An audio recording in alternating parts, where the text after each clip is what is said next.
Tu n'es pas la moitié de la femme qu'est ta sœur, a dit ma mère à dîner. J'ai repoussé ma chaise et j'ai répondu, alors, elle peut commencer à payer votre loyer. Mon père est devenu blême.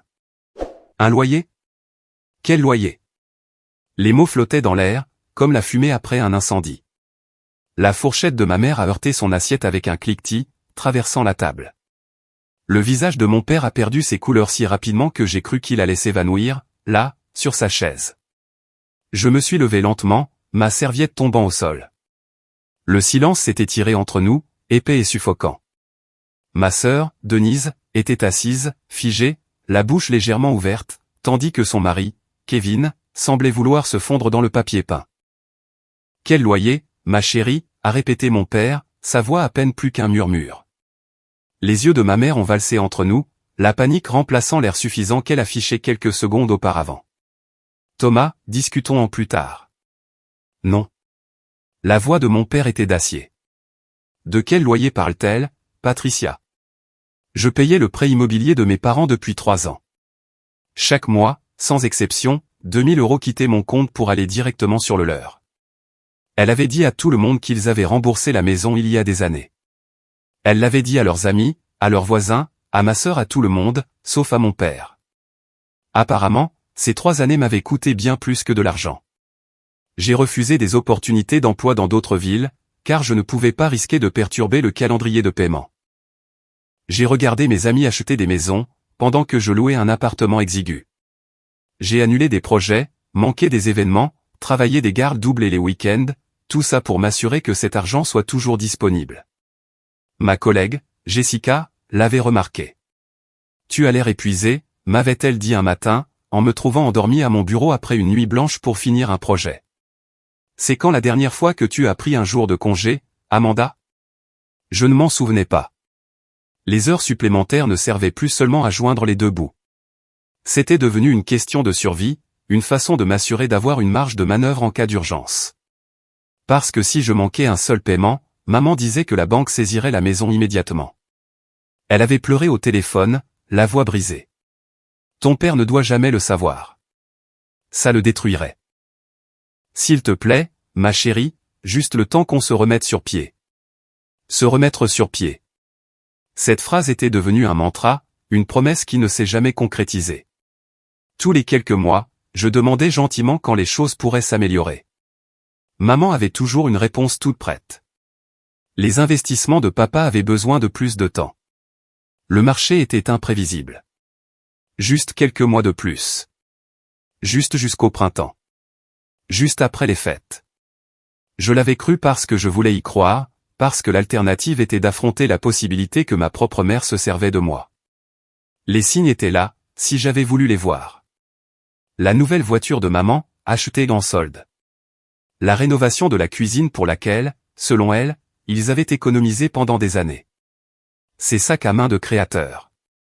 Les dîners coûteux au restaurant, les week-ends dans la région viticole. Pendant ce temps, je découpais des coupons et achetais des marques de distributeurs. Mais c'était la vie de Denise qui racontait vraiment l'histoire. Sa vaste maison de 4 chambres en banlieue, avec une pelouse manucurée et une piscine. Son mariage avait fait l'objet d'un article dans un magazine local, comme l'une des célébrations les plus élégantes de l'année. J'étais sa demoiselle d'honneur, portant une robe qui coûtait plus cher que mon loyer mensuel, souriant pour les photos tout en calculant mentalement combien d'heures supplémentaires je devrais faire pour couvrir ma part des dépenses de son enterrement de vie de jeune fille. À la réception, j'avais surpris maman en train de parler à ses amis. « Nous sommes si chanceux de pouvoir aider nos enfants », avait-elle dit, en s'épongeant les yeux avec un mouchoir brodé. Thomas et moi avons travaillé si dur pour être en mesure de leur offrir la vie qu'ils méritent. Je m'étais éclipsé pour pleurer dans les toilettes. Non pas parce que je voulais un grand mariage ou une maison de luxe, mais parce que c'était moi qui rendais tout cela possible, et personne ne le savait. Personne ne le voyait. J'étais invisible dans la success story de ma propre famille. La découverte de la vérité avait été accidentelle. Maman m'avait demandé de l'aider à organiser le grenier en novembre dernier. Juste quelques vieilles boîtes, avait-elle dit.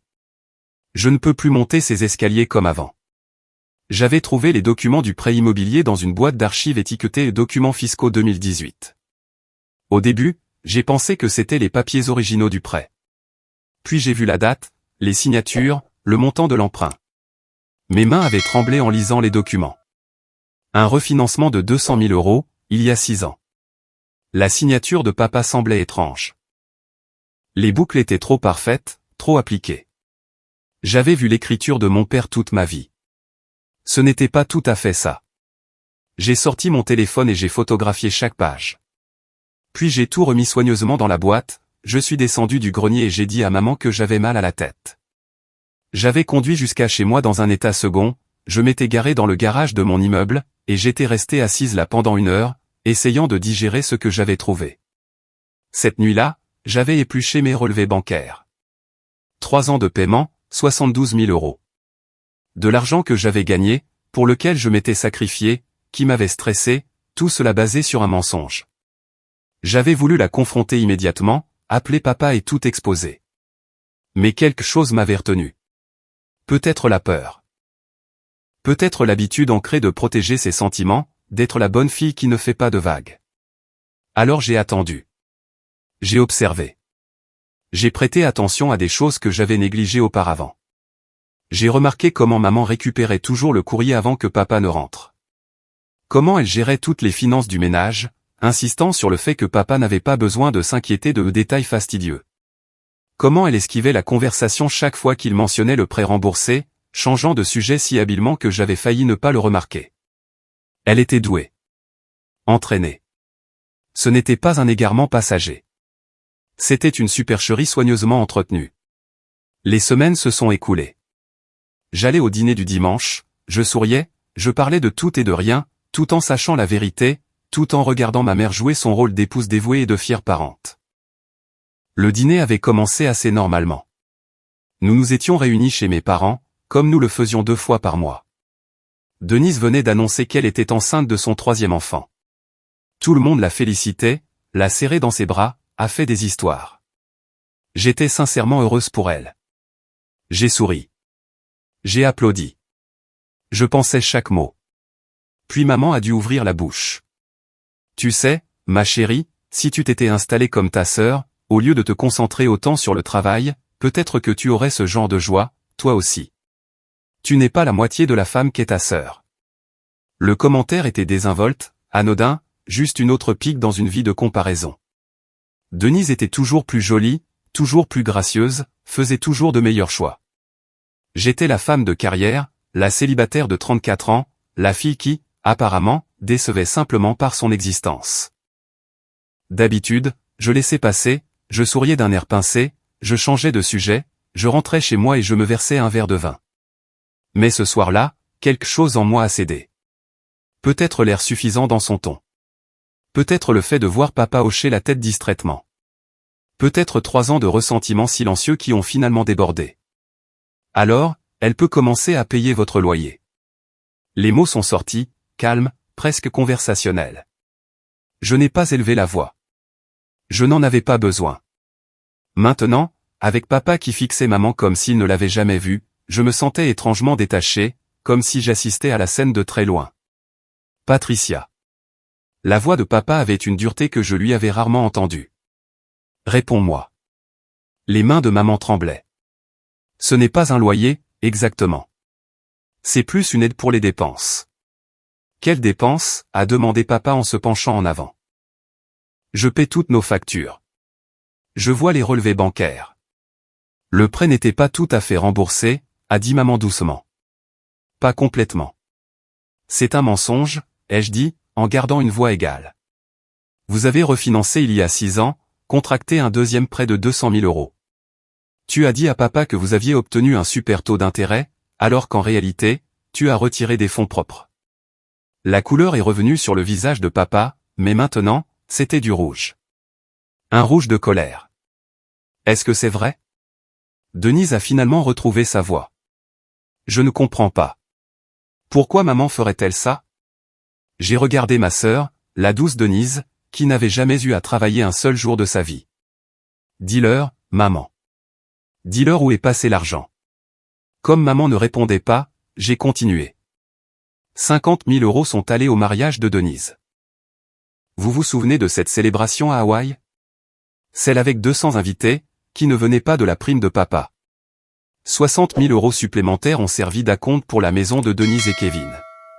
Le reste a servi à rénover cette cuisine, à acheter la voiture de maman, et à diverses autres dépenses dont papa, apparemment, ne savait rien. Kevin a eu la décence d'avoir l'air choqué. Monsieur Thompson, je jure que je ne savais pas. Les parents de Denise nous ont dit qu'ils voulaient nous aider pour la maison. Je pensais que ça venait de leurs économies. Ça venait des économies, a dit maman désespérément. Des fonds propres de la maison. Ce sont nos économies.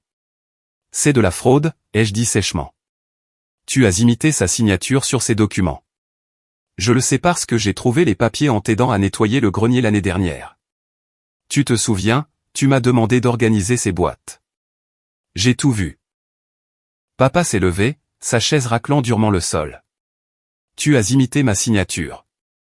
Thomas, s'il te plaît, laisse-moi expliquer. Expliquer? Sa voix s'est élevée. Tu as contracté un prêt hypothécaire en mon nom, sans que je le sache, tu as dépensé l'argent on ne sait où, et ensuite tu as fait payer notre fille pour tout ça. Depuis combien de temps? 3 ans, ai-je répondu. Elle m'a appelé en pleurant un jour. Elle a dit que vous étiez sur le point de perdre la maison. Que la banque menaçait de saisir. Que tu avais fait de mauvais investissements et qu'elle avait trop honte de te le dire. Elle m'a supplié de ne rien dire, de juste aider jusqu'à ce que vous vous remettiez sur pied.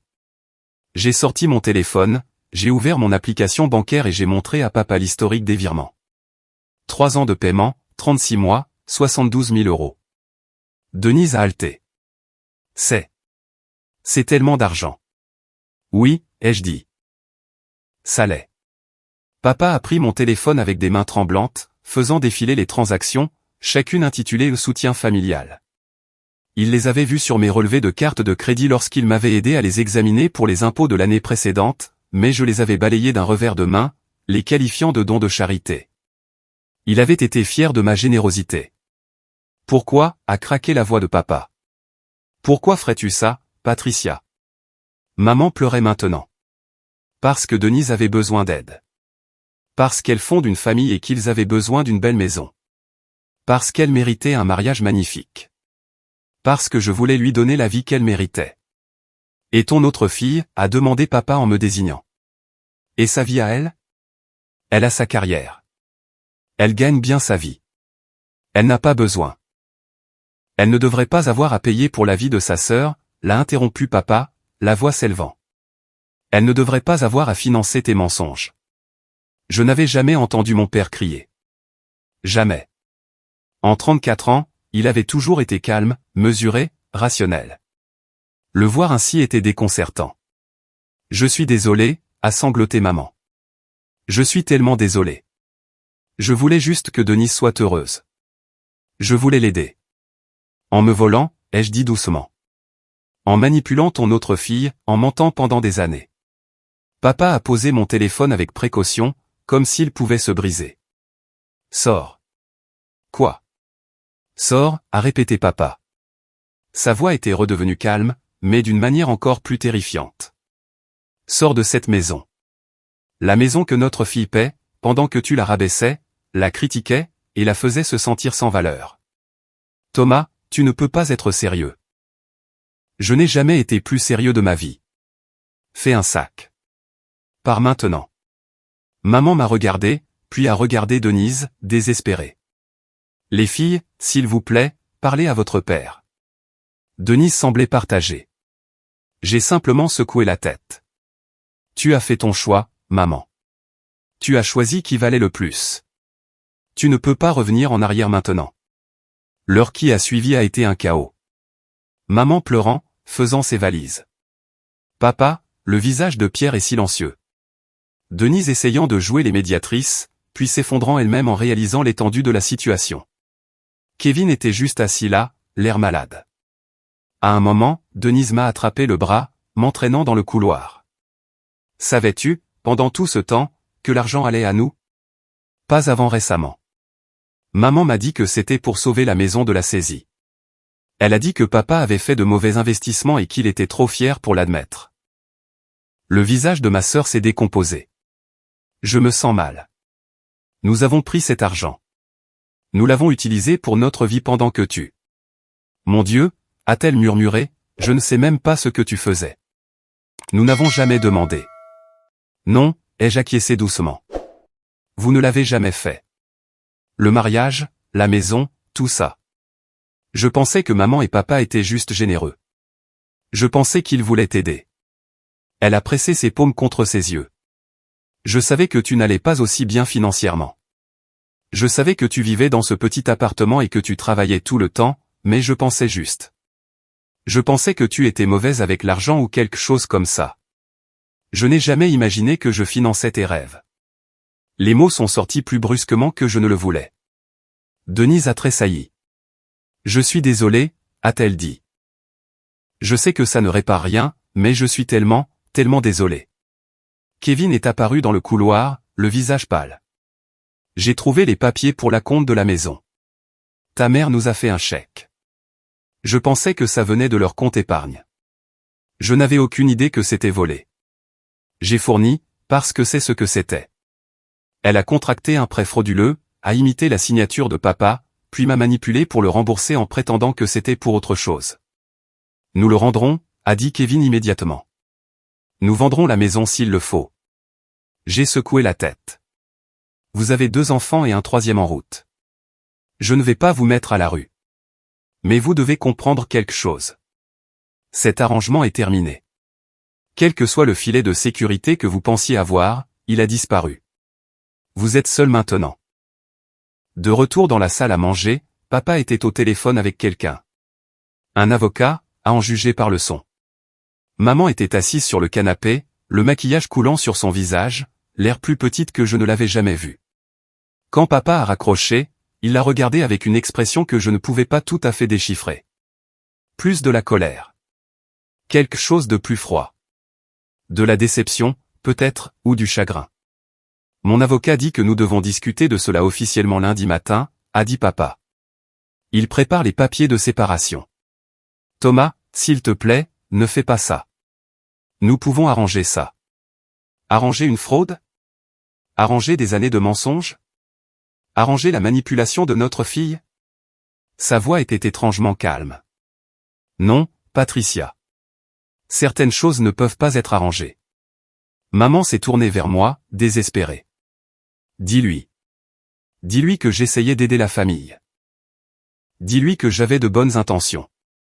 J'ai croisé son regard. Tu t'es servi de moi. Tu as menti à tout le monde. Tu as falsifié des documents légaux. Je me fiche de tes intentions. L'impact est ce qui compte. Et tu as détruit cette famille. J'ai aidé maman à porter ses sacs jusqu'à sa voiture. Elle m'a attrapé le bras à la porte. S'il te plaît, ne me déteste pas. J'ai fait ce que je pensais être juste. Tu as fait ce qui était le plus facile, ai-je dit. Tu n'as jamais demandé si je pouvais me permettre ces paiements. Jamais demandé à quoi j'ai renoncé pour les faire. Je n'ai pas pris de vacances depuis 3 ans, maman. Je mange des nouilles instantanées et je fais des heures supplémentaires pendant que tu organises des fêtes et que tu rénoves des cuisines.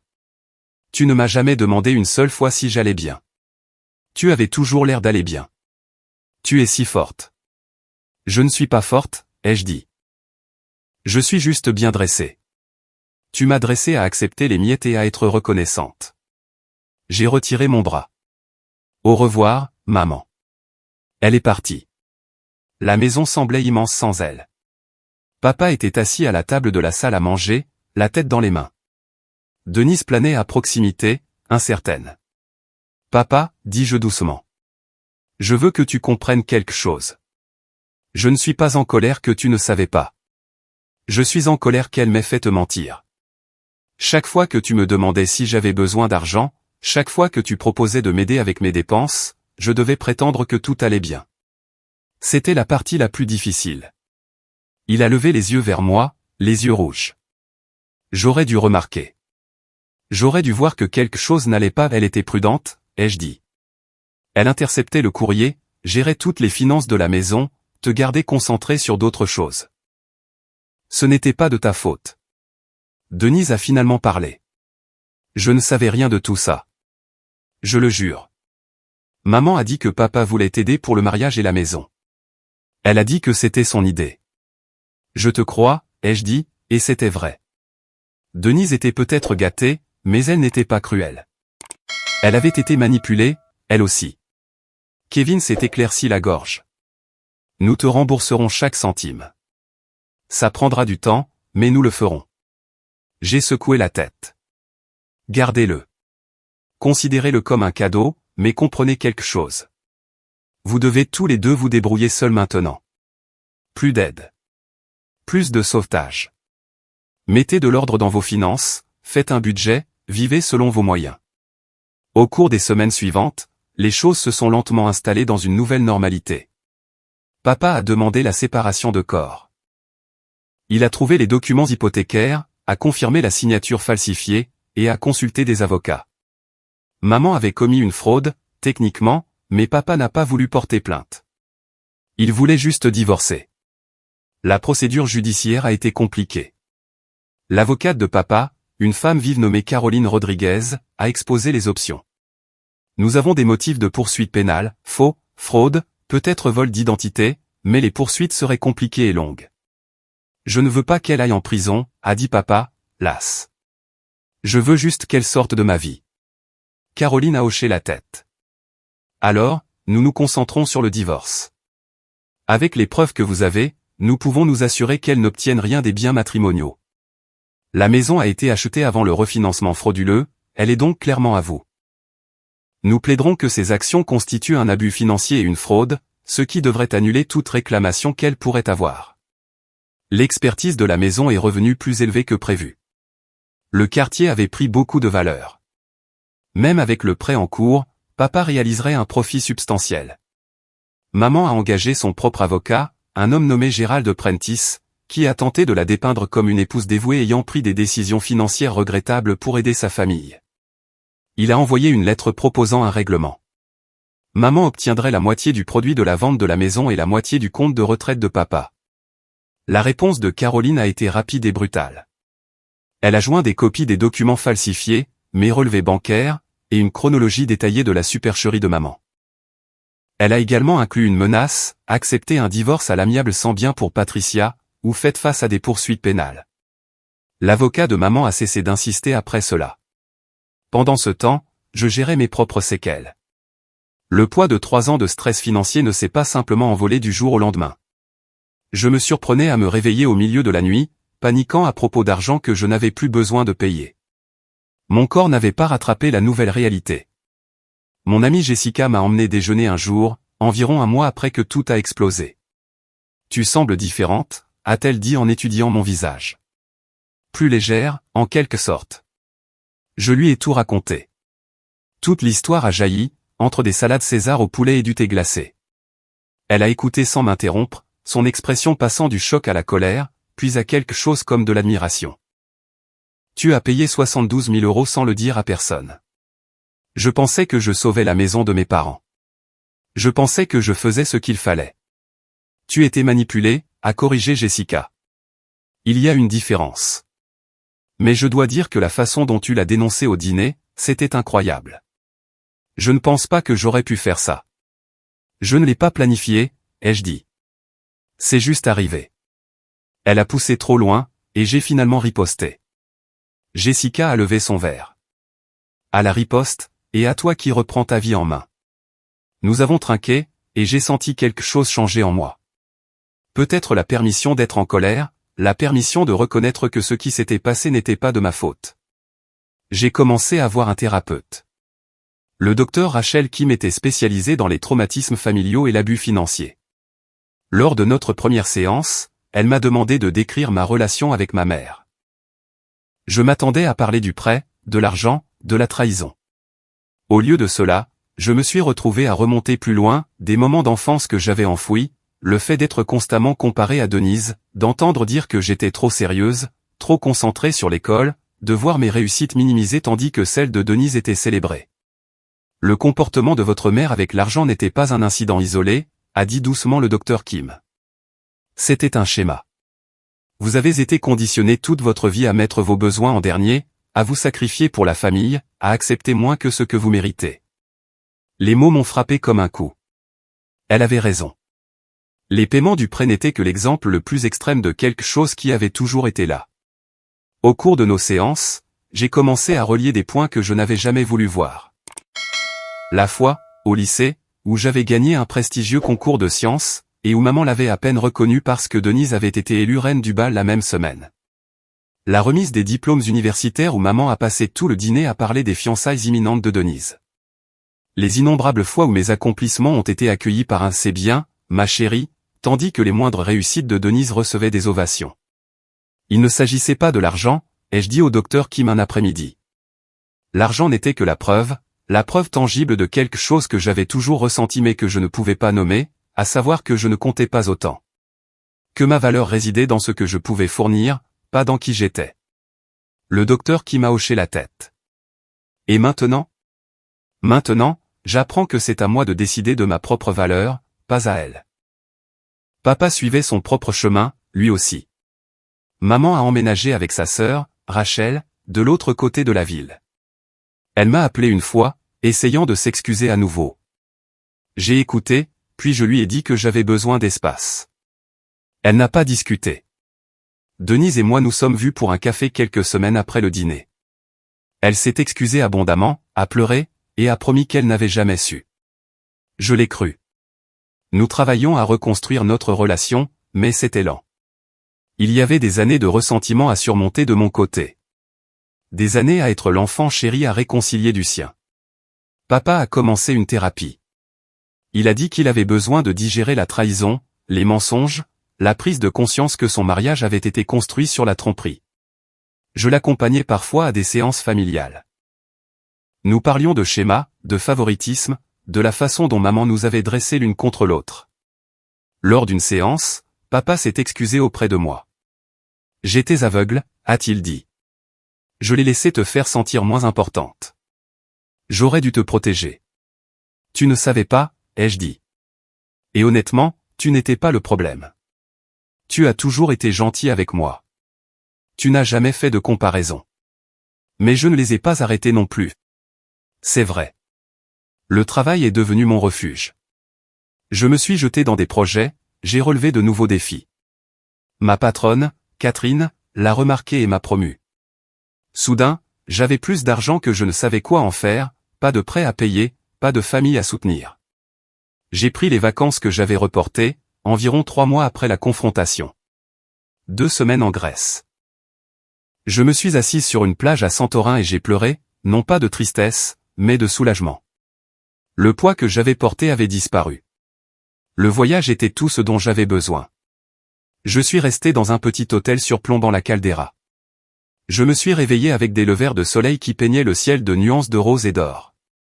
J'ai passé des jours à explorer des ruines antiques et des nuits à déguster du vin local. J'ai lu des livres, tenu un journal, dormi sans mettre de réveil. Le 4e jour, j'ai rencontré une femme nommée Sophia dans une taverne.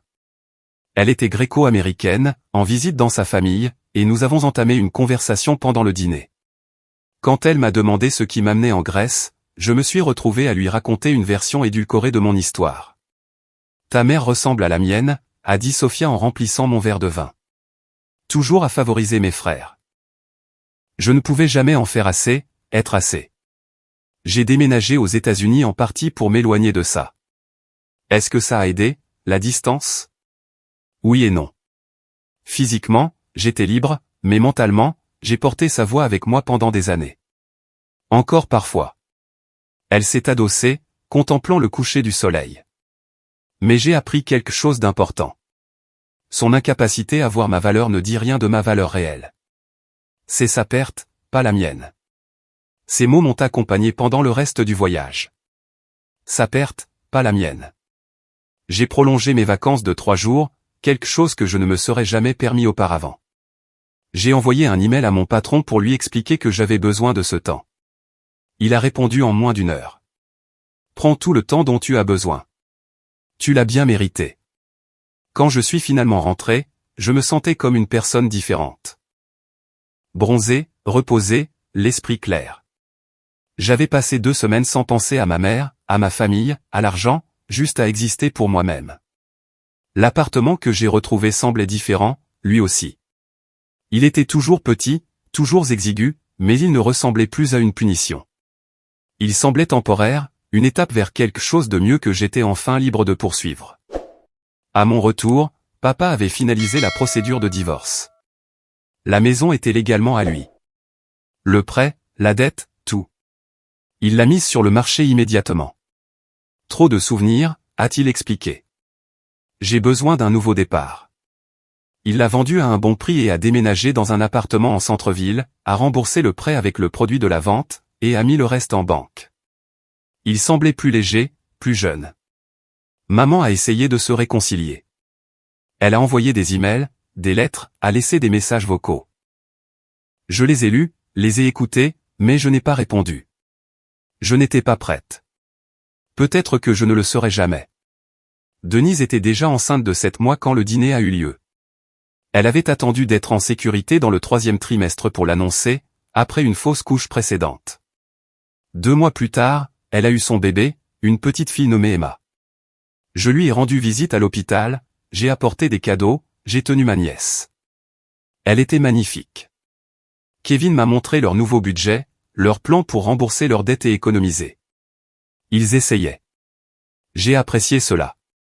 Emma était minuscule, parfaite, avec les cheveux noirs de Denise et les yeux bleus de Kevin. Je l'ai tenue dans la chambre d'hôpital pendant que Denise dormait, épuisée par l'accouchement. Kevin était assis à côté de moi, regardant sa fille avec émerveillement. Nous allons faire mieux, a-t-il dit doucement. Pour elle, pour Sophie et Dylan aussi. Fini de vivre au-dessus de nos moyens. Fini de recevoir de l'aide. Je suis contente de l'entendre, ai-je dit. Je suis sérieux. J'ai déjà commencé à chercher du travail en freelance supplémentaire, a-t-il poursuivi. Denise veut reprendre son travail d'infirmière plus tôt, peut-être à temps partiel au début. Nous vendons sa voiture et en achetons une d'occasion. Il a sorti son téléphone et m'a montré un tableur détaillé. J'ai été impressionné, malgré moi. Ils étaient sérieux. Puis-je te demander quelque chose, a dit Kevin, toujours en regardant Emma.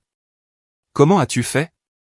Travailler autant que tu l'as fait, porter ce fardeau financier, et ne pas complètement craquer? J'y ai pensé. Honnêtement, je pense qu'une partie de moi a craqué. Je ne l'ai juste pas réalisé. J'étais tellement concentré sur la survie au quotidien que je n'ai pas remarqué tout ce que j'avais perdu. Des amitiés, des expériences, la tranquillité d'esprit. Je fonctionnais, mais je ne vivais pas et maintenant? Maintenant, j'apprends ce que signifie vraiment vivre. Denise s'est réveillée à ce moment-là, et la conversation a dévié vers les bébés et les heures de visite. Mais plus tard, alors que je partais, Kevin m'a accompagné jusqu'à ma voiture. Merci, a-t-il dit, de ne pas nous détester, d'être toujours là. Je ne vous déteste pas, ai-je dit. J'étais en colère, mais ça s'estompe. Vous faites des changements. Ça compte. Denise lutte vraiment avec la culpabilité, a-t-il ajouté. Elle a beaucoup pleuré. Et ce ne sont pas que les hormones. Elle se sent terriblement mal à propos de tout. Je me suis un peu adouci. Dis-lui de m'appeler quand elle se sentira prête. Nous parlerons. Cette conversation avec Denise a eu lieu une semaine plus tard. Elle est venue à mon appartement, sa première visite en plus d'1 an. Elle a regardé l'espace exigu, les meubles d'occasion, le manque de décoration, et j'ai vu la prise de conscience poindre sur son visage. Tu as vécu comme ça en payant ma maison, a-t-elle dit, la voix brisée. J'ai choisi de vivre comme ça, ai-je corrigé. J'aurais pu avoir un meilleur logement si j'avais posé des limites plus tôt. C'est de ma faute. Non, c'est de la faute de maman, et de la mienne pour ne pas avoir prêté attention. Elle s'est assise sur mon canapé usé. J'étais tellement absorbé par ma propre vie que je n'ai jamais regardé la tienne. Je ne t'ai jamais demandé comment tu allais, si tu avais besoin d'aide, si tu allais bien. J'ai été une sœur terrible. Tu étais inconsciente, ai-je dit. Il y a une différence. Vraiment? Elle a essuyé ses yeux. Je te voyais travailler tout le temps, annuler des projets, manquer des événements familiaux, toujours l'air fatigué, et je pensais juste. Je ne sais pas ce que je pensais. Que tu étais une bourreau de travail, que tu préférais ça. Je n'ai jamais envisagé que tu puisses être en difficulté. Nous avons parlé pendant 3 heures cet après-midi-là. Vraiment parlé, peut-être pour la première fois de notre vie d'adulte. Elle m'a parlé de la pression d'être l'enfant chéri, de devoir toujours être parfaite, de ne jamais avoir le droit d'échouer.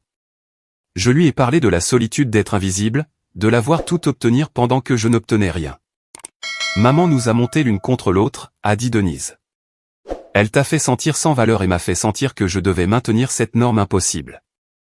Nous avons toutes les deux été blessées, juste de manière différente. Ce fut une révélation. J'avais été si concentré sur ma propre douleur que je n'avais pas envisagé que l'expérience de Denise puisse être compliquée, elle aussi. Je ne veux pas être comme elle, a poursuivi Denise. Je ne veux pas qu'Emma grandisse en se comparant à ses frères ou vice-versa. Je veux briser ce cycle. Alors fais-le, ai-je dit. Fais des choix différents. M'aideras-tu, a-t-elle demandé. Pas financièrement, a-t-elle ajouté rapidement. Mais juste, sois présente dans leur vie. Sois la tante qui leur montre ce que sont des limites saines, ce qu'est le respect de soi. J'ai accepté. Au baptême d'Emma 4 mois plus tard, maman s'est présentée. Papa m'avait prévenu qu'elle pourrait venir. Je l'ai vue de l'autre côté de l'église, l'air plus petite, plus âgée. Elle a croisé mon regard et a articulé « Je suis désolé ». J'ai hoché la tête. Juste un signe de tête. Rien de plus. Après la cérémonie, elle s'est approchée de moi avec précaution. Tu as l'air bien. Je vais bien. Je suis fier de toi. Ta promotion, tout. J'ai presque ri. Vraiment? Ou es-tu fier de toi d'avoir élevé quelqu'un d'assez brillant pour financer ton style de vie? Elle a tressailli. Ce n'est pas juste. Rien de tout cela n'était juste, maman. Mais c'est fini maintenant. Pouvons-nous parler? Vraiment parler? J'ai réfléchi. Une partie de moi voulait lui pardonner, passer à autre chose. Mais une plus grande partie se souvenait de chaque comparaison, de chaque commentaire dédaigneux, de chaque fois où l'on m'avait fait me sentir inadéquate. Peut-être un jour, ai-je dit, mais pas aujourd'hui. Elle a hoché la tête, les larmes aux yeux, et s'est éloignée. Papa est venu à côté de moi. Ça va? Oui, ça va. Et c'était vrai. Pour la première fois depuis des années, j'allais vraiment bien. Les mois ont passé. Environ 8 mois après la confrontation, j'ai commencé à sortir avec quelqu'un que j'ai rencontré au travail. Il s'appelait Marcus. Il était gentil, drôle, me faisait rire. Quand je lui ai parlé de ma situation familiale, il a écouté sans jugement. Ça a dû être difficile, a-t-il simplement dit. Ça l'a été, mais j'en suis sortie plus forte. Tu as toujours été forte, a-t-il dit. Tu n'as juste plus à porter autant de choses seule. Il avait raison. J'avais été forte par nécessité, pas par choix. Maintenant, je pouvais choisir comment utiliser cette force. Denise et moi nous sommes rapprochés. Elle avait commencé une thérapie, elle aussi, travaillant sur ses propres problèmes avec le favoritisme de maman. Ce n'était pas sain pour moi non plus, a-t-elle admis. Je n'ai jamais eu le droit d'échouer, jamais le droit de lutter. Tout m'a été donné, et je n'ai jamais appris à l'apprécier. Tu apprends maintenant. Grâce à toi, a-t-elle dit. Te voir poser des limites, te défendre, ça m'a montré que je pouvais faire la même chose. Kevin a trouvé un meilleur emploi. Ils ont déménagé dans une maison plus petite qu'ils pouvaient réellement se permettre. Denise a repris le travail à temps partiel. Il construisait quelque chose de réel, quelque chose de mérité. Papa a commencé à sortir avec quelqu'un, lui aussi. Une femme nommée Janet qu'il avait rencontrée à son club de lecture. Elle était chaleureuse, authentique, le traitait bien. Je l'aimais bien. Quant à maman, je la voyais occasionnellement lors d'événements familiaux. Nous étions polis, cordiales. Parfois, nous avions même de vraies conversations, mais la relation que nous avions eue, ou que je pensais que nous avions eue, avait disparu. Peut-être qu'elle n'avait jamais vraiment existé. Un jour, près de 18 mois après ce dîner fatidique, j'ai reçu une lettre de maman. Une vraie lettre, manuscrite. Dedans, elle exposait tout. Son enfance, le favoritisme de sa propre mère envers son frère, son besoin désespéré de donner à Denise ce qu'elle n'avait jamais eu. Sa honte de la dette, sa panique quand elle a réalisé qu'elle ne pouvait pas s'en sortir seule, son choix de me demander à moi au lieu de dire la vérité à papa. Elle a écrit, « Je sais que je ne mérite pas le pardon. Je sais que je t'ai blessé de manière que je découvre encore, mais je veux que tu saches que mon échec en tant que mère ne reflète pas ta valeur en tant que fille. Tu as toujours été assez. Plus qu'assez. J'étais juste trop brisé pour le voir. J'ai lu la lettre 3 fois. Puis je l'ai mise dans un tiroir. Une semaine plus tard, je l'ai appelée. J'ai reçu ta lettre. Oh. Elle semblait nerveuse. Et je suis prête à essayer un café. Juste nous deux. Rien de lourd. Vraiment? Vraiment. Mais maman, je veux que tu comprennes que cela n'efface pas ce qui s'est passé. Ça ne répare pas tout. C'est juste un début. Un début, c'est plus que ce que je mérite. Nous nous sommes retrouvés dans un café à mi-chemin entre nos maisons. C'était maladroit au début, guindé, mais lentement, nous avons trouvé notre rythme. Nous avons parlé de petites choses, son jardin, mon travail, le temps. À la fin, elle a dit « Merci de me donner une chance. Merci d'avoir enfin été honnête. » Ce n'était pas parfait. Nous n'étions pas guéris, mais c'était quelque chose. J'ai continué à construire ma vie selon mes propres termes. J'ai eu une autre promotion, j'ai emménagé avec Marcus, j'ai adopté un chien, j'ai voyagé, j'ai économisé de l'argent, j'ai investi en moi-même. Parfois, les gens me demandent si je regrette d'avoir parlé ce soir-là, à ce dîner. Si j'aurais aimé garder le secret, maintenir la paix. La réponse est toujours non. Ce moment, où j'ai repoussé ma chaise et prononcé ces mots, c'est le moment où je me suis choisi. Après des années à être diminué, rejeté et utilisé, j'ai enfin dit « assez ». Ma relation avec papa s'est renforcée. Nous parlions régulièrement, nous nous voyions souvent. Il m'a accompagné dans son propre parcours de guérison, d'apprentissage de la confiance. Denise et moi sommes devenus de véritables amis, pas seulement des sœurs par obligation. Nous nous sommes soutenus, nous nous sommes mis au défi, nous nous sommes célébrés. Même ma relation avec maman s'est améliorée, lentement. Elle a suivi une thérapie, a travaillé sur elle-même, a reconnu ses erreurs. Nous ne serions jamais proches comme certaines mères et filles, mais nous avons trouvé un nouvel équilibre, basé sur l'honnêteté au lieu des mensonges. L'argent n'a jamais été remboursé, et je ne l'ai jamais demandé. Ces 72 000 € m'ont acheté quelque chose de plus précieux que de l'argent. Ils m'ont acheté la liberté. La liberté de la culpabilité, de l'obligation, du besoin de prouver ma valeur par le sacrifice.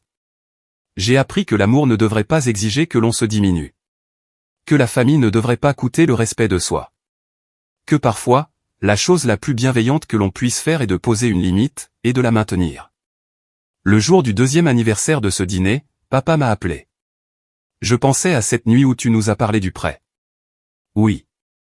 Je voulais te remercier d'avoir été assez courageuse pour parler, pour avoir refusé de continuer à porter ce fardeau.